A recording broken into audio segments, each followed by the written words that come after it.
Olá, Shalom. Dando continuidade aos nossos estudos, hoje vamos falar sobre o capítulo número 11 de Mateus. E Jesus, tendo instruído os 12 e os enviado, ele continuou seu ministério de cura e pregação. Neste capítulo, ora Mateus narra, ora Jesus ensina. João Batista está preso, mas envia 2 de seus discípulos para estarem com Jesus com uma mensagem em código, ao que ele também responde em código. A pergunta que João faz é acerca se ele é ou não o Messias. E ele responde em código dizendo: os coxos andam e os cegos veem. Ele não estava simplesmente informando a João acerca dessas coisas, para que ele pensasse, bom, se é assim, esse é o Messias, né? Com certeza esse é o Messias. Não, ele queria dizer o seguinte, em código: João, você conhece a palavra. Olha a profecia de Isaías 35:6. Eu vou ler para você o que diz nessa profecia. Profecia 5:6 diz assim: então se abrirão os olhos dos cegos e os ouvidos dos surdos se desobstruirão. Então o coxo saltará como servo e a língua do mudo cantará louvores de gratidão e felicidade, porquanto a água jorrará no deserto e muitos riachos da estepe. Essa profecia. Então João, conhecendo essa profecia, ele com certeza chegou à conclusão, bom, esse é o Messias, é a confirmação do que Isaías disse. João foi o último dos profetas, conforme profetizado em Malaquias 3:1, que diz: eis que envio o meu anjo que preparará o caminho diante de mim. Jesus reconhece o valor de João Batista. E João, apesar de proclamar o novo reino de Cristo, pertencia à velha ordem, porque ele vem do judaísmo e o que ele pregava era do arrependimento, era anunciando o reino de Deus, mas ele não estava ainda vivendo esse reino, né? Porque ele parte antes. A referência, se faz violência ao reino dos céus e pela força se apoderam dele, pode ser uma referência aos zelotes. A gente já viu que os zelotes eram pessoas que resistiam a Roma e queriam fazer uma revolução.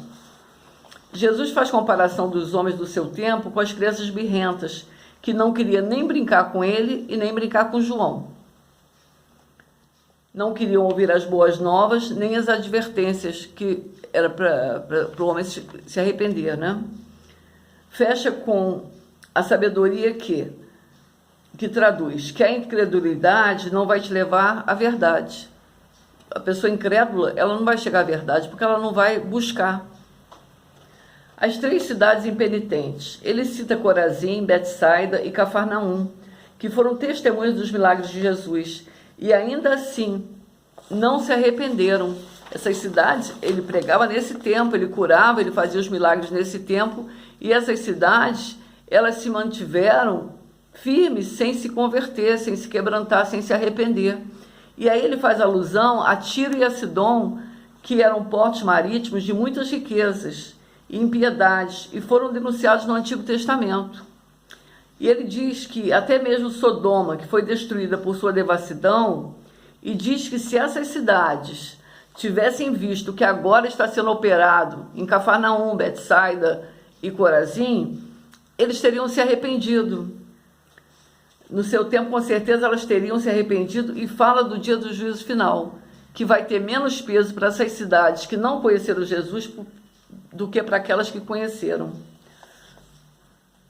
Mas adiante aí vem o jugo de Jesus. Para mim, esses versículos são um ponto alto do ensino de Jesus. O vinde a mim, para mim, é tremendo. Esse vinde resume todas as coisas. Ele convida a todos. Vinde a mim é para toda a humanidade. Mas nem todos querem, né? Você prega, você fala de Jesus, que ele é o caminho, a verdade e a vida, você anuncia, você mostra a diferença que ele faz na vida das pessoas, você fala que ele é capaz de todas as coisas, e ainda assim muita gente não quer nem saber, né?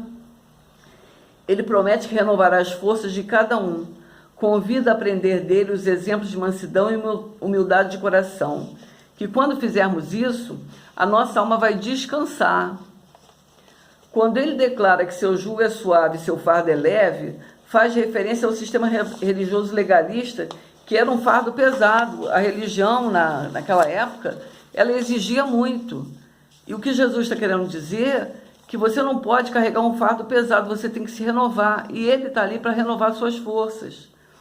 Aqui Jesus se coloca acima das religiões. Então vamos aplicar esses ensinamentos antes de ficarmos abatidos, desanimados com as más notícias, seja em qualquer esfera, né? O Senhor, quando Ele diz vinde a mim, Ele não diz vinde a mim só quando você estiver bem ou só quando você estiver mal. O vinde a mim é em todo o tempo.